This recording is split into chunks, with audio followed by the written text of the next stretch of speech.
What's to say, Lord, it's you gave me life, and I can't explain just how much you mean to me now. That you have saved me, Lord. I give all that I am to you, that every day I could be a light that shines your name.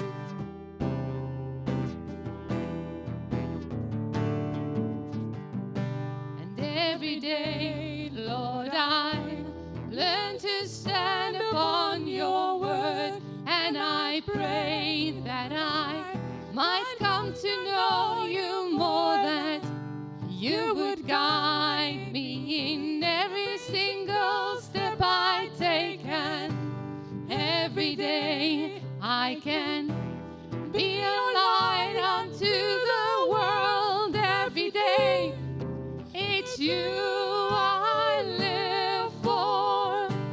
Every day I follow after you.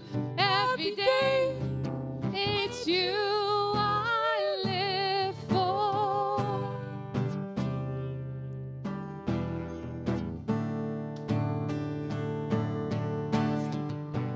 Every day, Lord, I learn to stand upon your word, and I pray that I might come to know you more, and you would guide me in every single step I take, and every day I can be a light unto the world. Every day it's you I live for. Every day I follow after you. Every day I walk with you, my Lord.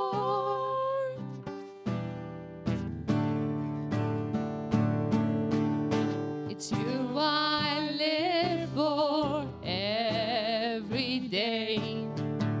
It's you I live for every day. It's you I live for every day. Every day it's you I live for. Every day I follow after you. Every day I walk with you, my Lord.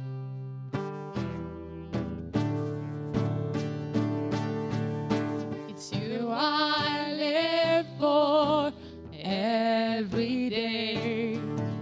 It's you I live for every day. It's you I live for every day.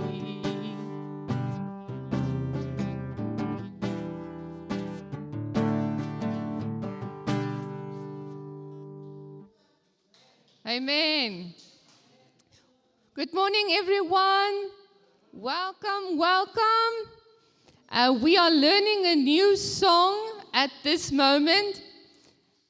Every day, it's you I live for. So this is a song that we are learning at the moment, and we are learning it because we have a special series at the moment, Following Jesus. And this morning, Jan will be bringing the message, Jan van Jaarsveld, and he will be preaching about why it is difficult to follow Jesus. Why it is difficult to follow Jesus. And then next week, I will be preaching about following Jesus means to serve. So I want to invite you to be part of our series. Every week we will be having a topic about following Jesus. This is important for us because if we say that we belong to Jesus, we need to know how to follow him. Amen. So I would like to invite you also. We've got the offering boxes here in front. You are welcome to bring your tithes and your offerings and also to honor the Lord with your tithing this morning. Then I'm going to pray for us and we will continue with the worship. Lord, I want to pray for this morning, Lord. I want to pray that you will come and teach us. Lord, help us to become the followers that follows after your heart. That we will really follow you with everything that we have. Lord, we also pray for the ministry to the children this morning. Lord, we ask that you will also be there and that you will teach them about your word. Lord, I pray for Jan and I pray that you will anoint him with your Holy Spirit. Lord, come and open our ears so that we will really hear your word this morning. Lord, we give you all the honor and the glory and we praise you in the name of Jesus. Amen. Good morning officially now. Welcome to everyone.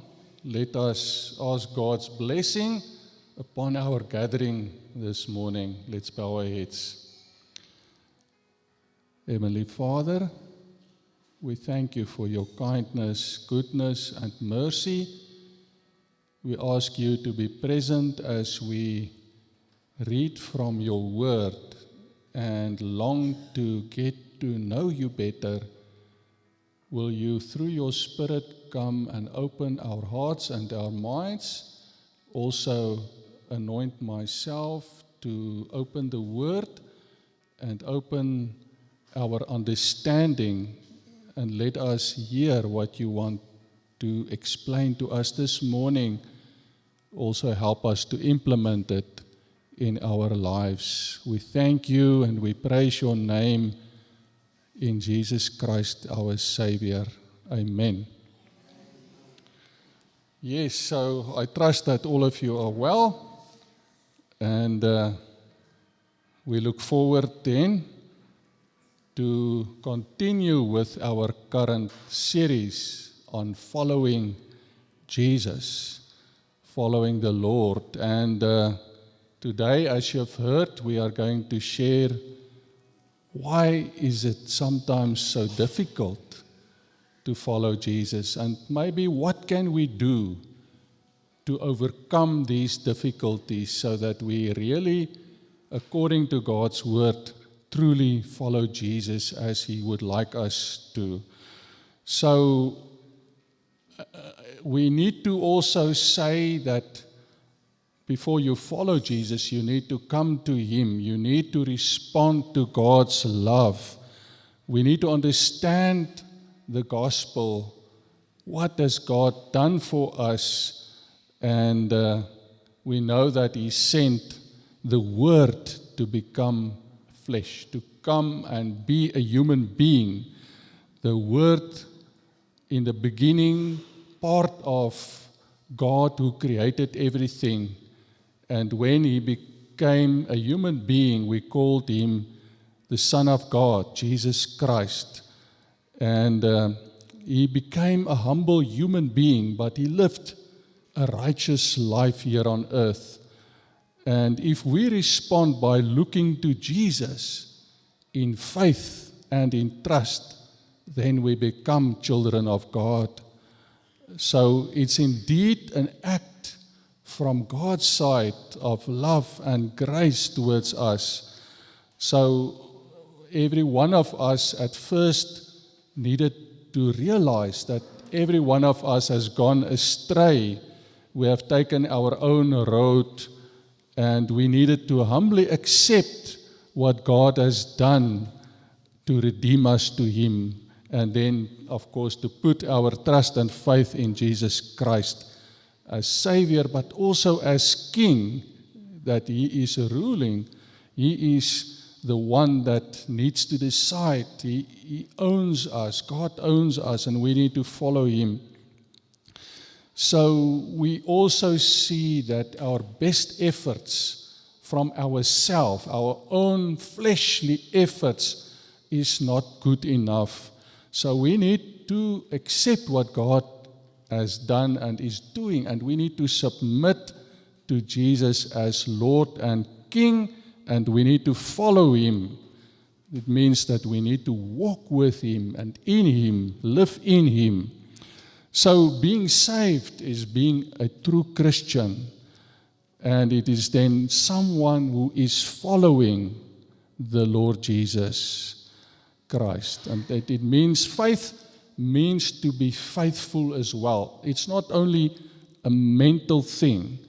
The word actually in Greek, pisteo, is both used for faith, belief, but also faithfulness. So we have a covenant relationship, like a husband and wife that is married has got a covenant relationship. So God has made a covenant relationship between us and Him in Jesus. In Jesus. So we are also then expected to be faithful in this covenant relationship. We know that God will be faithful. He promises His part, and He expects of us also to do our part. And like I've said, faith, belief, it's not only a mental thing. It's not only a thing that in my mind I believe. I believe that Jesus came. I believe that He died and rose. It's more than that. So let us look at verses to see that belief, faith is more than just a mental thing. I put there on the screen James 2 verse 19. James tells us that demons also believe, but we know they are not saved. They are being judged. You believe that there is one God, James 2 verse 19. You do well. Even the demons believe and tremble, because already we're doing well, but not enough just to have the mental faith. It's just the start, because now we need to put our trust. Also, if we believe in Jesus, it means we commit our lives to Him. That is the whole series that we're having, following Jesus. The next slide there, we see more verses with the same message. Faith without works is not faith. Faith has got an element of deeds, of fruit. 2:20 of James, but do you want to know, O foolish man, that faith without works is dead? So the concept of faith has got a component that is called works, but that's not fleshly works. That is the result of my faith. That is the result of my putting trust and putting my trust in the Lord. I will also be then obedient, because He comes and changes my heart, and the Spirit comes and bear fruit through me. That is the proof that I have faith. James 1:22, but be doers of the word and not hearers only, deceiving yourselves. So we need to live obediently, not because of our own efforts, but because of our loving relationship with the Lord, allowing Him to transform us and to live the life of His Spirit through us. We need to be obedient to God, to the Father. We need to bear fruit that we have said now. And we also read Matthew 7:21-23 that come and emphasize this. Jesus told His disciples, listen, His disciples, those that claim that follow Him, not everyone who says to me, Lord, Lord, shall enter the kingdom of heaven, the kingdom of God. Eh? But he who does, in the Greek it's the continuous tense, he who is doing the will of my Father in heaven. Can you see that faith results in obedience and works? So it's not only a mental thing, and it continues. He that continues to the end will be saved in the end.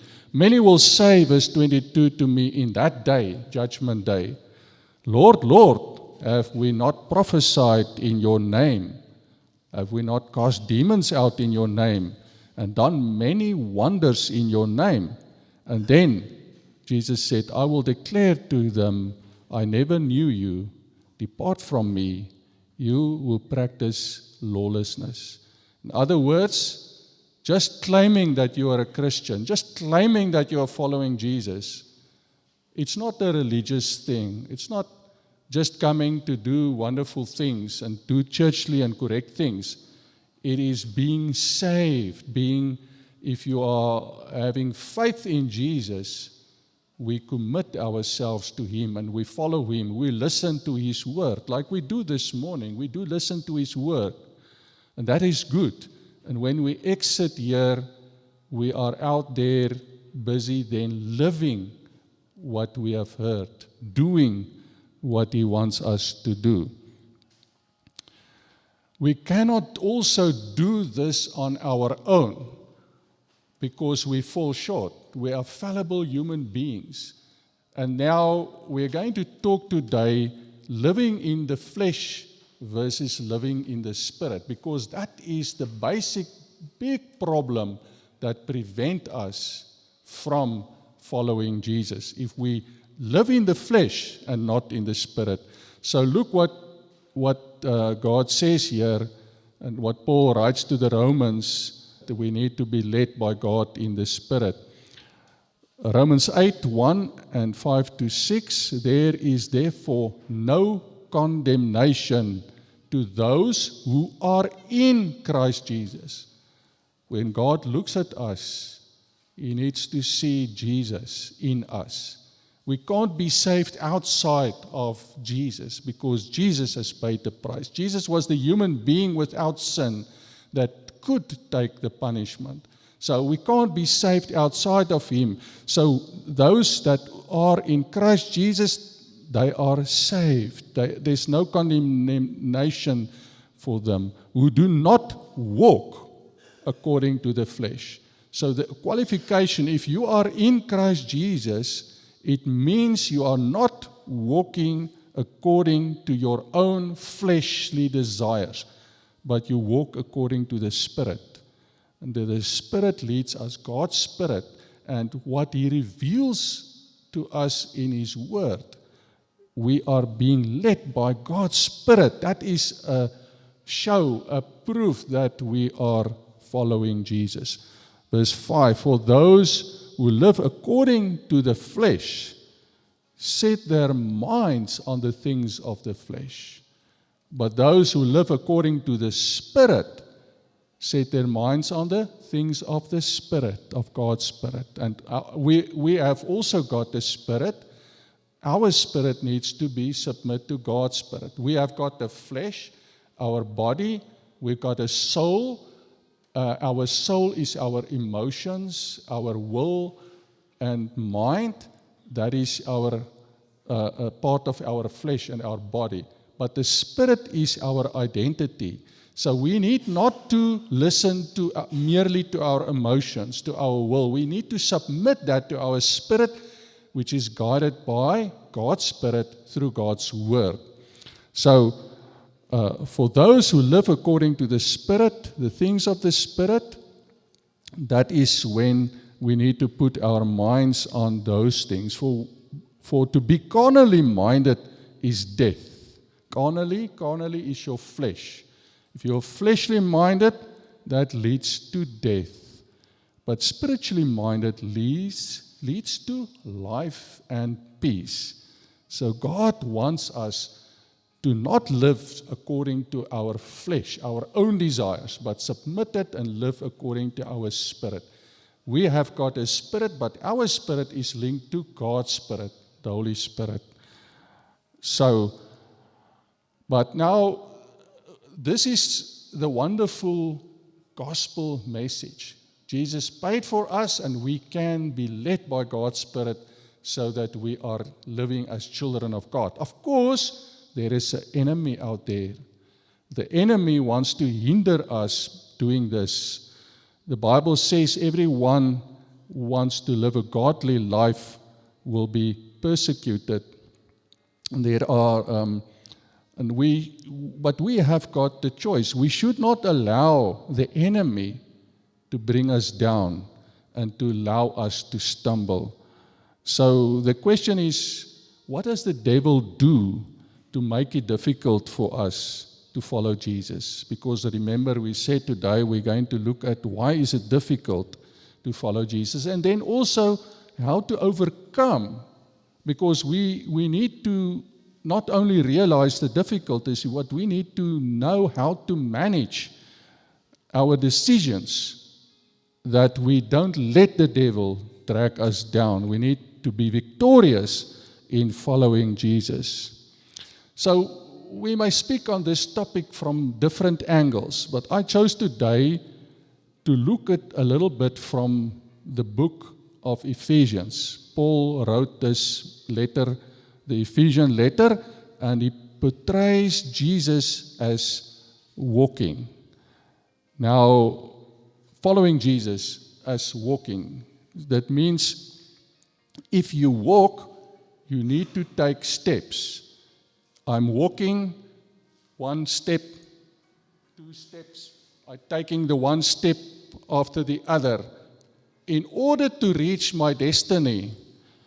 So if we follow Jesus, we are walking, taking steps. Now, we might stumble, but then we must get up again by God's grace, confess and continue, not lie down or not taking a direction away from God. We need to know our destiny. We're going to go where God wants us, where He is, His kingdom, when He comes down to earth to establish a new eternal kingdom. The new Jerusalem comes down from the heaven. God's going to dwell with us on the new earth.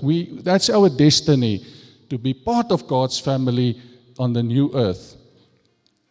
So, that is after Jesus returns on the clouds of heaven, of course. So we are walking and taking steps towards that destiny. Now, actually in the book of Ephesians, there are 3 major moments for us as believers. We put our faith in Jesus Christ, to have Christ to redeem us to God. So, first of the 3 stages in Ephesians, first, Paul tells us we are seated in heavenly places in Christ.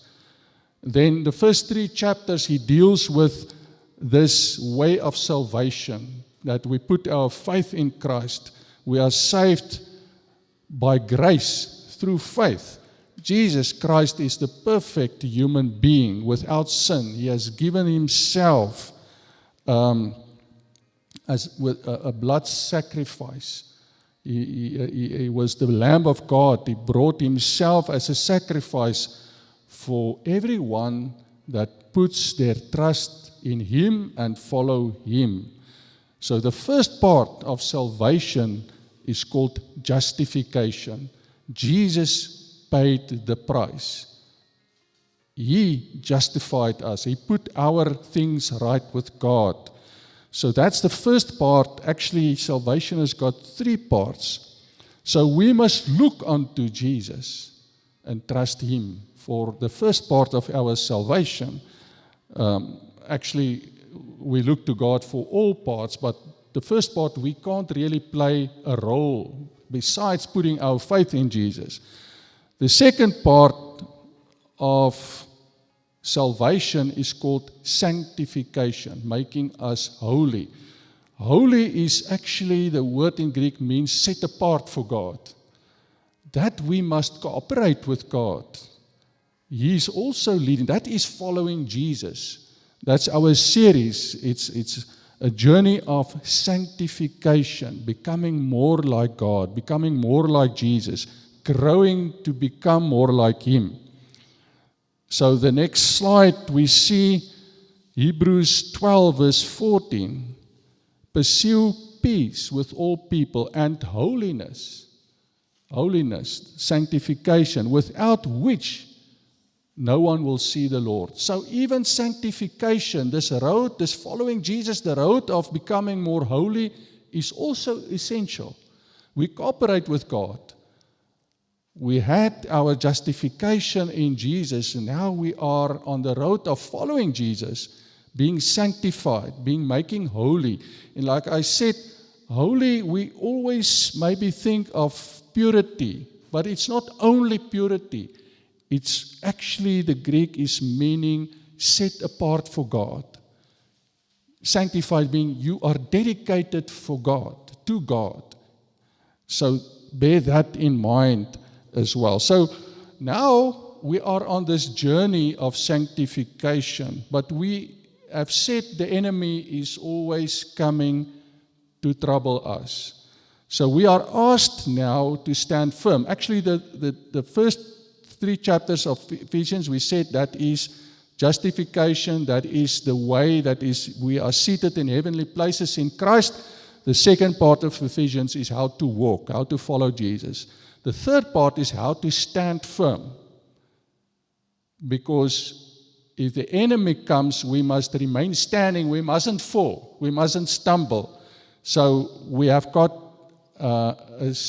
armor, the armor of God, and that is also being clothed with Christ. We're not going to do spiritual warfare today, but we're going to read just Ephesians 6, verse 10 to 11.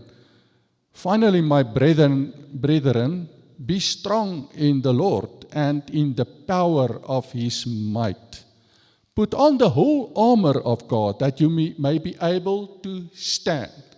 Sit, walk, stand. Now we stand against the onslaught, because we are walking. If we are laying down, we can't walk. We need to remain upright to be able to walk. We need to stand against the wiles of the devil. And like I've said, the full armor of God is actually just be living clothed with Christ, because all those aspects of like the sword, of the helmet of salvation, the girdle of righteousness, of all that parts is actually being clothed with Jesus Christ. If you look in depth into that, but we're not looking in depth today, just to complete our picture that we want to portray here. And you can see the next slide, sit, walk, stand, the message of Ephesians. Now, of course, the walk and stand part is part of following Jesus. And now I must tell you also, I've said that salvation has got 3 parts to it. First, we said it's justification. So maybe we can say sit, because explain how we are justified. We come through faith into Jesus. Then the walking part and the standing part is part of following Jesus. And that is part of sanctification, which is the second aspect of salvation. So what is the third aspect of salvation? It's not on that slide. That is glorification.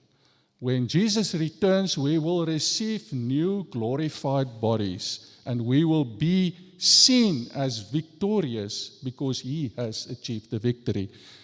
We will be crowned because of His grace. That completes our salvation, because then the devil and the enemy will be removed, and we will live in a glorious eternity with God. And there would be no more sin, no be heartbreaking things, no more tears, no more illnesses. That's our destiny, to be with God. But now we need already to bring glory to Him by following Jesus. Sit, walk, stand. We need to follow Jesus. That is the message as it's portrayed in Ephesians. And like I've said, we could have used many angles to talk about following Jesus, but I have chosen today to speak with the angle from Ephesians, to walk with Jesus, to taking the steps is to follow Him portrayed in this way. It's just an image. So why then is it difficult to follow Jesus Christ? That is what we said today. We speak on this topic. Now, it boils down, we need to walk, because remember we're speaking about walking today. We need to walk in the Spirit and not in the flesh. That is the essence of why it is difficult. If we walk in the flesh, we're going to struggle. We need to walk in the Spirit. So, an example for us, it is Paul himself, because Paul faced those struggles. Paul battled at first. I'm not going to read the whole passage, but let's read Romans 7, only verses 19 and 24. Now Paul said, "For the good that I will to do, I want to do the good things, but I struggle. I can't do it. I do not do it. The evil that I don't want to do, that I do." And he's crying, how can I resolve this big problem, Mulatu? How can I overcome this? Then in verse 24, he realized, "Oh, wretched man that I am, who will deliver me from this body, this fleshly way of living, this body of death? I thank God through Jesus Christ our Lord." And actually, if you're going to study that, he discovered to walk in the Spirit and to die to the flesh. And that is how he got the victory over the difficulties of not following Jesus as he would like to. So at first then Paul found it hard and he struggled, but then he surrendered to God. And he lived in Christ, through the Spirit, and he overcame those temptations to sin. So now the question is, let's come back to us today. That was Paul. We learned from him. We heard now there are the two ways that we can walk, in the flesh or in the Spirit. Let's do a practical thing to demonstrate. One example to see what it means. So maybe you have heard about the story. There was this lady that she was having a container, a pot, casserole pot with porridge. You know pap, I don't know what is the right word, bogobi, I think in Sotho, I don't know all the languages, but she's having this pot of pap. Now, the flies came and sit on this pot. Now, she wants to get rid of the flies.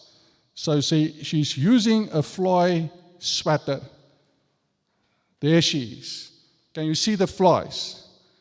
And now, these flies, they are causing Mulatu. They're causing some big trouble. Now she wants to get rid of it. At first, she hits that pap with a fly swatter. But you see, just the pap also flies, and the flies come back. They don't go away. She hits and hits and hits. Doesn't help too much. It's a big mess. Can you see there on the picture? So the question is, what does she need to do to get rid of the flies? That's an easy thing, and that is our image, because she is being portrayed as the life in the flesh. Your own efforts, your own hard work doesn't help to keep the flies away. The flies portrays the sin, the temptation to sin.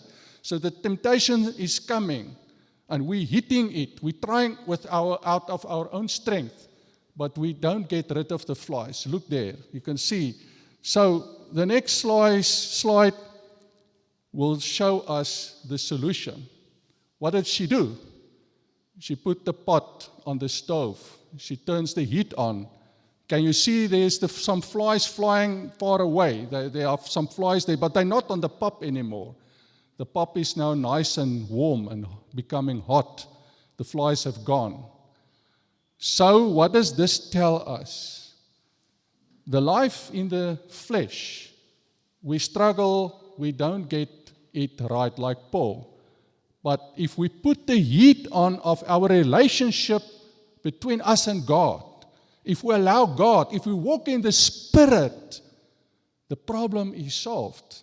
The flies, the temptations of sin, they are gone. The flies are not coming back to the pop because there is a hot relationship between us and God. We allow God to lead us through His Spirit.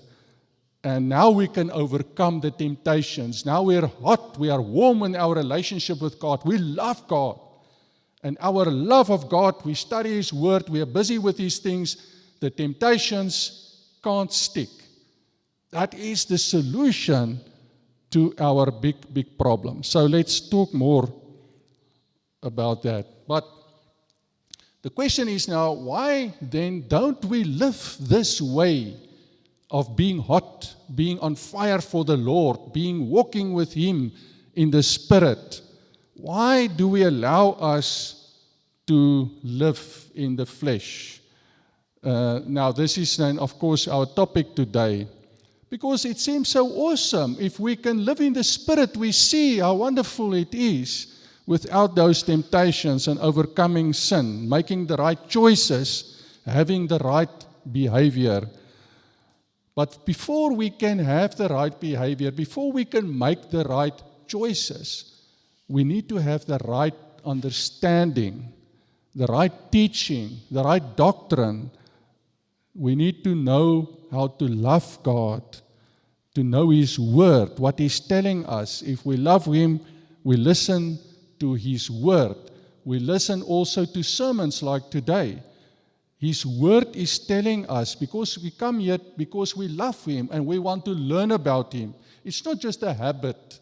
It is a longing to know God better, to come and listen to His Word, to understand more of it.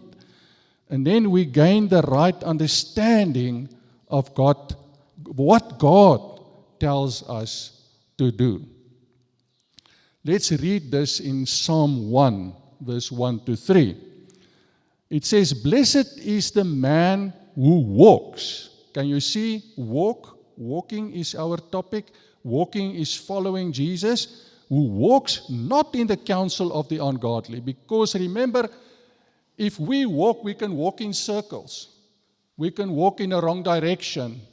But if we follow Christ, we walk in the right direction towards our goal. Remember, we said our goal is to be with God in His kingdom in the new earth, with part of His family, in His presence. That's our goal. So we need to walk in the right direction. So we need not to sit and walk in the wrong direction, sitting with ungodly, nor stands in the path of sinners, nor sits in the seat of the scornful. We need to sit in heavenly places, Ephesians tells us. But now verse 2, his delight, this man that is walking correctly, not walking the wrong way, his delight is in the law of God, in God's word. In other words, before we can walk in the right direction, before we can walk in the right way, we need to, what I've said, we need to have this understanding of God's word. With a lack of God's word, a lack of that knowledge leads us astray. There's also a verse in the Old Testament that tells us, my people has gone astray or is perishing because of a lack of understanding, a lack of this knowledge of the law. So we need to know what God wants of us. That's a bigger picture before we can walk right. So how are we going to know it? We need to delight in His word, in the Bible, understanding it, in His law. He meditates day and night. He shall be like a tree planted by the rivers of water that brings forth fruit in its season. Can you see the fruit where he said, faith without works is dead. But can you see faith that's rooted in God's word bears fruit? Fruit in season, whose leaf also shall not wither, and whatever he does shall prosper. This guy is walking with God.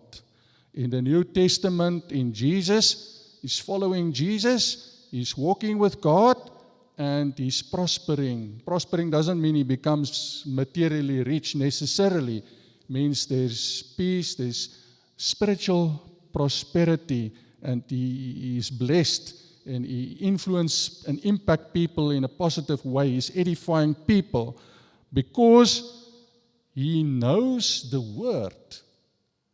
And the word, the first chapters of Ephesians 1-3 describe, for instance, what it means to walk with, to be seated in Christ, to have come and be saved, and now he can walk in the right direction. So this guy also now walks in the right direction because of being anchored in God's word.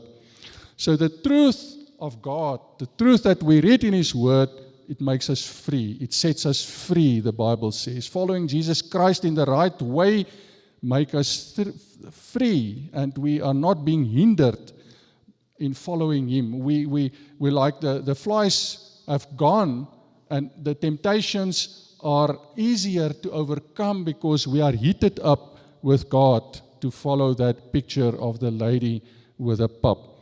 Now, before Paul starts talking about our walking in the first 3 chapters of Ephesians, from chapter 4 he starts with the walking, but in the first 3 chapters he gives us God's teaching. He gives us the bigger picture, the right doctrine, so that we may know what steps to take, how to walk, how to follow Jesus, how to follow Christ.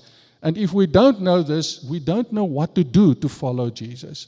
So this is the first big challenge that we have. We need to know, otherwise we may find it difficult to follow him if we don't know what to do, if we don't learn from him through his word, if we don't spend time to study his word or to listen to sermons like today, to receive the correct teaching about to follow him. So also this is connected in love, because if we love God, we want to learn from him, we want to study his word, not because of obligation, but because we love God. So we want to get to know him better, and we want to learn from him.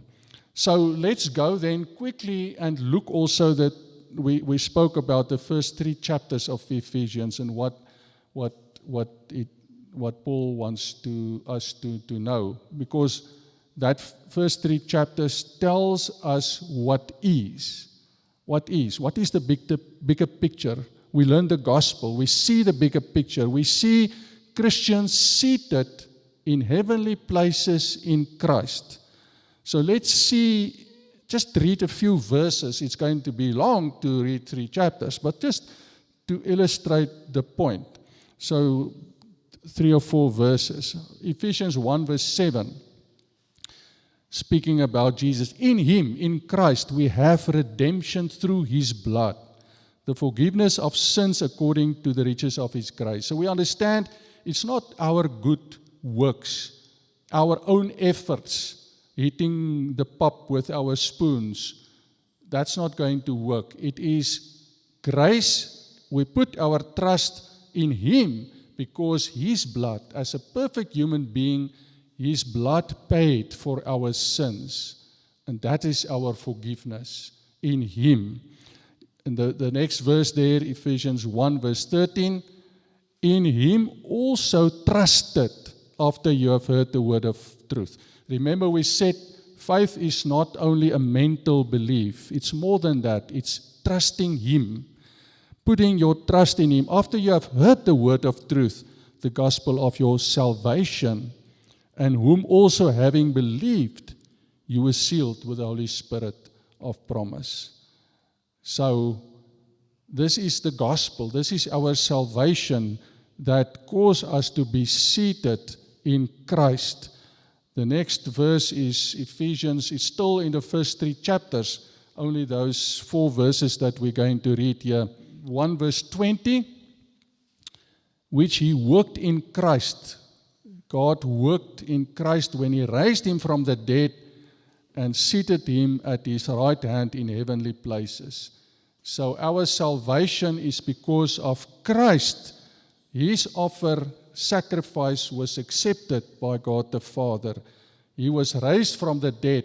He went through death. Remember, he had no sin. That's why he could take our punishment. He's the only human being ever without sin. Everyone else, including every one of us, have walked astray, have committed disobedience against God. But Jesus, because he was perfect as a human being, he could have paid our price. Remember, the ultimate payment, the punishment, the consequences of sin is death. Death also being away from God. But now Jesus paid that price, and God has raised him. He's part of the Godhead. The Father has put him seated him at his right hand on the throne of God in heavenly places. And now we as well, Ephesians 2, verse 5, 6, and 8, even when we were dead in our trespasses and our sins, made us alive together with Christ. By grace we have been saved. In other words, it's not we that deserve it, but because of God's love and grace, we are raised up together with Christ, and we are made sit together in heavenly places. Remember, we said the first 3 chapters, being seated in heavenly places in Christ Jesus. That's our redemption. That's our justification. And this is the knowledge that we need to have to walk in the right way following Jesus. For by grace you have been saved through faith, and that is not of yourselves. It is a gift of God, not of works, let anyone should boast. Not that lady that hit the pop with that fly heater. That didn't work. But we trust God and we love him and allow him not only to save us, but to help us to walk in the right way that we overcome sin, walking in Christ. So we need to understand what this all means, what it's really like. And we learn what we need to do by studying God's Word. In the first 3 chapters, we are brought to understanding what to do and how we should walk. And now we're speaking on how to follow Jesus, the part of sanctification, the part of walking in Christ, following him. Ephesians 4, verse 1 to 3. I, Paul says, as a prisoner of the Lord, beseech you to walk worthy. We are busy with walking. Walking in following Jesus, walk worthy of the calling with which you were called. And how's that walking? The worthy walking is lowliness, in other words, in humility, gentleness, long-suffering, bearing with one another in love, endeavoring to keep the unity of the Spirit in the bond of peace. So there are many aspects of this walking, how we walk like Jesus, because the most important is we're not going to do all the elements of how this walking looks like. We can read Galatians, the fruit of the Spirit, and so forth as well. But our walking needs to be walking like Jesus walked. So if we are walking, we move forward toward that goal. That's our destiny. We need to take the steps. Every step is a choice we make every day. So following Jesus is taking the right steps, walking worthy, making the right choices, the right decisions, so that we reach the goal. We're not going to walk in various directions away from our goal. We need to take the right steps, correct steps. And we said we also remain standing while we're walking. We need to be clothed with the armor of God to resist the enemy. Now, the Bible also says people that don't know the Lord, they walk in blindness. they are being deceived. They walk according to the futility of their mind. There's no fruit. It's in vain, the futility of their mind. That's Ephesians 4:17. So as Christians, we need now to see how we walk. We walk in the right direction. And most importantly, 1 John 2 verse 6. He who says he abides in him, in other words, he walks in Jesus, ought himself also to walk just as he walked. So, following Jesus means we walk as Jesus walked. And how we know how Jesus walked? We read the Word. That's Psalm 1. We study and think about God's Word. And we walk not in the counsel of the ungodly. We walk as Jesus walked. As we walk as He walked. But first we need to know how to walk. And that's the first 3 chapters of Ephesians. To know how being seated in heavenly places. Understand the bigger picture. Gaining the knowledge of how to walk. And that is studying the Word. Listening to the Word explained like this morning. So that helps us to know how we should walk. So we may say then, if we see 1 John 2:6, we need to walk as Jesus walked. We may say Jesus walked in humility. He walked in truth. He walked in the Spirit. Remember we said the Bible asks us not to walk in the flesh, to walk in the Spirit, not to walk according to our own fleshly desires, our own emotions, our own willpower, our own mind. We need to walk according to God's Word, according to the Spirit, how God is speaking to us, not living according to the desires of our flesh. We need to live according to God's Spirit, according to the guidance, God's Spirit through our spirit, not through our mind and emotions and flesh, but through our spirit that's linked to God's Spirit.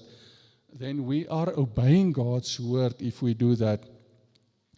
Now the problem we first have, of course we want to live. It's just a natural thing to live according to your own fleshly desires. And it can be hard if you look from your flesh. You see what God expects of us. And like that lady with the flies, and we try to address the problem in our own fleshly way, that's going to be tough. But God has given us a way to follow Jesus, that He helps us. And in love, He compels us.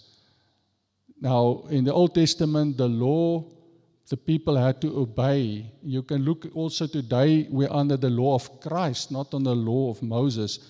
But we need not to see it as an obligation that we need to follow these rules from the flesh, because it's going to be tough. But if we love God, we are compelled by His love, and we are walking in the Spirit. We are living from our love for God and for others. We are being compelled, and then we do follow these things of the Word. We are obeying God because out of love. That's not according to our flesh. That's according to the Spirit. Now, choosing the road of the Spirit is a narrow road. And walking in the flesh is the broad road. There you can see the picture.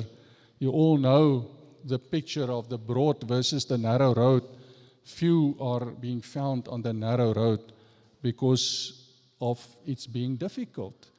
And people are tending to want to be religious and want to follow Christ from the flesh, like that lady with the fly swatter. Instead of surrendering to God and walking in Him. Now, I'm just thinking of a practical example that I just want to quickly share. There was this work in Laudium where a young man, he became a pastor, Perel de Beer. He went to work among the Indian people, many Hindu and Muslim people in that area. and then they reached to them with the gospel of Jesus Christ. And one day there came a Hindu man. He had his own business, a transport business. He came to Beryl de Beer and he said he heard the gospel and he's a Hindu. He wants to follow Jesus. So they explained to him the gospel. He made the choice to follow Jesus. I don't know if he was baptized and everything, but they went initially through all the ropes of becoming a Christian. But he had been a Hindu. But then some funny things happened. In his transport business, he had this delivery vehicle, the delivery truck. And he experienced a lot of opposition, a lot of challenges, because remember, there's a lot of occultism involved in some of these idolatry religions. And there are forces of evil that is at work there. And we know also in the African culture the work of sangomas and people that can order lightning and things like that. That's not the way of God. But he has experienced that supernatural powers. And when he one day went to delivery, all 4 these vehicles, the delivery truck's tires went flat. And he realized that it was a spiritual problem. So he came back and he told Reverend Beryl de Beer he's not going to continuing his journey following Jesus. He's going to revert back to Hinduism. So what happened? The cost for him was too high. But now the sad thing is you're going to miss your destiny. You're going to end up in outer darkness because this life of today is only temporary.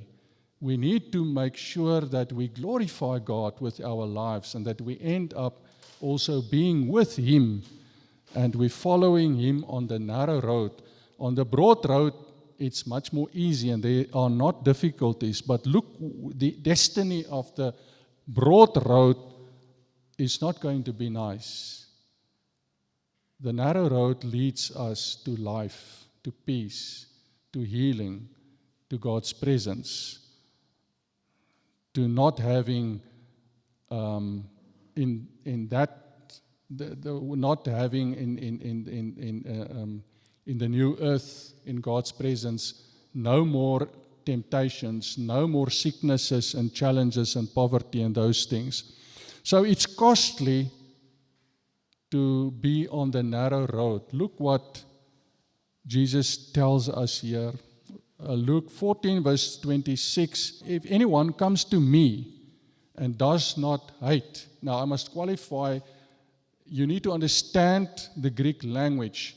Hate is not meaning hate. It just means prefer or loving less. So you mustn't loving Jesus less than your father and mother and wife and children. It doesn't mean now you hate someone with a big hatred. That's not what it means. It's not a good translation to use hate. But the meaning in that culture was you mustn't love Jesus less than your father, your mother, your wife, your children, your brothers, your sisters. In other words, He must be first priority. Jesus, if you follow Him, you are choosing Him above even your closest family members, even your own life. You cannot be a disciple. To follow Jesus is to be a disciple of Jesus. Verse 27, and whoever does not bear his cross. So why do we bear a cross? It's not all the difficulties in life. You bear a cross to be crucified to your own flesh.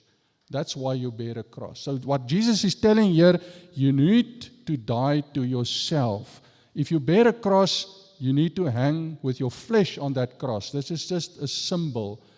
It's a metaphor. Hey, so we die to ourselves if we follow Jesus. Can you see? That's a difficult thing to do. If you are in the flesh, it's going to be difficult. But if you are in Christ, remember that lady with the flies. If you're trying with that fly swatter to chase away the flies, you're going to battle. But put on the heat. If you are in Christ and you love the Lord, then God's power, the Spirit grants you power. and because of this love and this being in Christ, you will overcome. Then you can die. Then you could put down your flesh. But God also says you need to count the cost. Look there in verse 28. For which of you, intending to build a tower, does not sit down first and count the cost, whether he has enough to finish it, lest after he has laid the foundation, he's not able to finish. This is that example that I just shared with you with this Hindu guy, that initially he wanted to follow Christ, then he saw things in his business where there were challenges. Instead of overcoming the challenges, he let go of his decision and he reverted back to Hinduism. That was not the solution. Now he's walking in the wrong direction. But we need to count the cost. If he had counted the cost, he would have stood firm and allowed those things to happen and asked God's grace. And if he really loved God and tapped into the power that God has granted him, he could have overcome. Hey, so the cost may be high. So in dealing today with what are the difficulties, why is it difficult to follow Jesus, we need to tell those 4 areas. I want to share with you 4 areas of difficulties. But we have already said we need not to walk in the flesh, because then the difficulties will be tough for us to overcome. But once we are walking in the Spirit, once we are loving God with all our heart and surrendering to Him, He grants us power to overcome. Then it's not that difficult. So you must understand the broad way is a way in the flesh, the narrow way, a way in the Spirit. So the 4 areas of difficulties. The first one of the 4 is a call to self-denial. We have read that verse. Die to yourself, die to your flesh. Doesn't mean commit suicide. It's a metaphor of letting your own desires go, your fleshly desires. Die to your flesh. That's self-denial. Then putting other above yourself, putting God first. Don't force that you controlling yourself. Ask God to guide you. In the Word, God's will is portrayed that we don't have pride, that we don't have selfishness, anger, and things like that. We can't be controlled by those things. We need to let go of that. Those are the things of the flesh.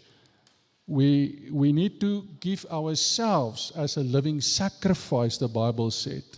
Not to earn salvation, but to walk on the road with God in sanctification. Remember, the first part of salvation is justification. It's Jesus alone. But the second part, we walk with Christ. He helps us in living in the Spirit, and we give ourselves. We bring glory to God to walk and follow Jesus and to surrendering our own pride, our own selfishness, because it's a humble walk. We walked as Jesus walked. He walked humbly. He walked in truth. He walked in the Spirit. The second area, now this is self-denial. The second area is conflicting world values. What are our world? What is my world view? What are our world views? Our value system. Now, the things that Jesus taught is often contrary to the things of the world, the standards of society. We don't share the same values as the world, and that also makes it difficult because we might feel isolated. We might seem to look like we are different. We are not fitting in the world. We don't need to look for the approval, the cheering of people. We don't worry about what people think of us as long as we do the right things. We care for the destitute. We're loving even our enemies. And we serve. Now, next week, Elise Marie will speak on serving as a way to follow Jesus. So that's also part of this value system. We serve rather than be served. We reach out to others. We regard others with a higher esteem than ourselves. So our value system is that of humility, not of pride. It's a different value system. We don't chase successes in the world, because what we're striving is to do what God wants us to do. It might not look that successful to the world. Let's look at these verses. John 18:36. Jesus says, but his kingdom is not of the world. We don't fit in the world in everything. We live in the world, we be salt and light in the world, but we are not part of the world system. 2 Timothy 2:4. No one engaged in warfare entangles himself with the affairs of this life, that he may please him who enlisted him as a soldier. If you are a soldier in an army, you need to focus, you need to only have the bare essentials with you in going to fight. This is just a metaphor. In our Christian walk, we need also be devoted. Remember, we said holiness is being set apart for God. It's living with God in mind. Not all the clutter of the worldly things. That doesn't mean we enjoy this music or that show or that, but we mustn't be controlled by that. We mustn't be totally surrendering to the worldly things. We are set apart. So our world values are different than the people in the world. So this can also be a difficulty in following Jesus. If we look at it from the flesh, it's going to be sometimes tough, because we want to have this party, we want to do that. And if we surrender, God will control, and we will be selective in what we allow for enjoyment and on what would be the things that we need to do for God. So the first of the four we said was self-denial. The second one is our value system. The third thing that is difficult, because there might be hardships, trials, and tribulations on our way. What happened to this Hindu guy that wanted to follow Jesus? He had an incident where all four of his delivery vehicle's tires went flat at the same time. That doesn't happen every day. So that made him see this is a difficult thing. There's hardship, there's trials, there's tribulations. God allows those things to test us, and we must overcome them, because that proves and shows our trust in God. We can let go, we can trust God. Those things can happen. It need not to derail us in following Jesus. It need not to prevent us in following Jesus. If we love the Lord, if we trust God, even if those things happen, remember, in our walk we may stumble, but we must get up again. We need not be lying on the ground forever. God will take our hand and raise us up again. So the third category then is this hardships and trials and tribulations. There may be persecution, like look there, 2 Timothy 3 verse 12. Yes, and all who desire to live godly in Christ Jesus will suffer persecution. The Bible tells us that. We need not to be surprised if there are trials and temptations coming up in our life. If our delivery vehicle might have 4 tires flat in one moment, it might happen. I can tell you examples in my life as well. But I needed to overcome them. I needed to keep on trusting God, because we know what the devil wants to do, but we know how we love God and how we can trust God. He is faithful. So we need not to be changing our walking in another direction. The fourth thing, the last one of these 4, is human imperfection. So we said now, at first we need to deny ourselves, because it can be difficult to deny ourselves. We need to have God's value system. That can be a difficulty. We're going to face hardships and trials. That can be a difficulty in following Jesus. But we need not live in the flesh. We can live in the Spirit and overcome those things. The fourth area of difficulty is we are fallible. We are humans that can easily make mistakes, especially if we revert to living in the flesh. Like the lady with the fly swatter, if you try from your own strength to overcome, You can easily fail because we are fallible, we are weak. But God is strong. So if we walk with God and allow love to compel us, the Spirit to lead us, and do it in God's way, according to His word, we can overcome even our weaknesses, our imperfections. As we read in 2 Corinthians 5:14, for the love of Christ compels us, because we judge thus that one died for all, then all died, and He died for all, that those who live should no longer live for themselves, live in the flesh, but live for Him who died for them and rose again. So holiness, sanctification is living for God, living for Christ. If that is your worldview, if that is your decision, this is not that difficult anymore than to overcome your weaknesses, because you trust God for your strength. So we can overcome all these difficulties. That's back to the lady. She overcame the difficulties in getting that flies to fly away from the pop, from the porridge, by putting the heat on. Look there, how she's now happy and how the flies is flying away. But this portrays our love for God, our walk in the Spirit. Then those difficulties, like the flies, will also fly away. All the difficulties that prevent us from following Jesus will fly away if we put the heat on in our relationship, if we love God. And we conclude with the last verse. And we're done. Matthew 22:37-40. Jesus said to him, you shall love the Lord your God with all your heart, with all your soul, with all your mind. This is the first and great commandment. The second is like it. You shall love your neighbor as yourself. On these two commandments hang all the law and prophets. It's not a matter of being obliged, feeling compelled by needing to do this out of obligation.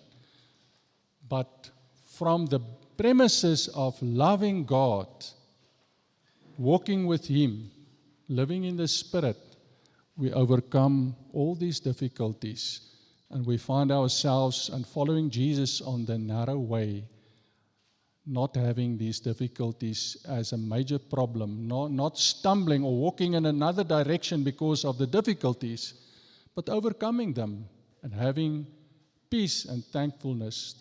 I need to also say, thankfulness is also part and parcel of loving God, being thankful, even if we are deprived of many things that others might have. Being thankful, living this loving relationship with God, that is following Jesus. Love God, not just doing religion out of obligation, but being led by God's Spirit, compelled in love. Let's pray. Heavenly Father, we thank you that you love us and that you are love, and you want us to love you and to love others. This is the core of the gospel, and Jesus showed your love towards us by coming and being a human being, becoming a human being, living obediently and sacrificing himself as Lamb of God, so that we may be redeemed and we may be on the narrow road in Christ, following Christ, having victory over sin, having victory over the enemy, being part of your family, part of your kingdom, and being blessed and having your peace and bringing glory to your name. We thank you that you have all blessed us today from your word and by your Spirit in our hearts and lives.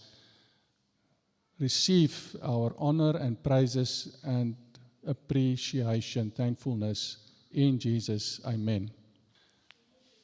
Now, as you go from this place, may you walk in the way of Jesus, His truth for your mind, His love for your heart, and His strength in your hands. Follow Him into the broken places. carry His light into the darkness and bear witness to the peace He brings. And may the blessing of God, Creator, Redeemer, and Sustainer, be with you now and in all your journeys. Go now and follow Jesus. Amen. Thank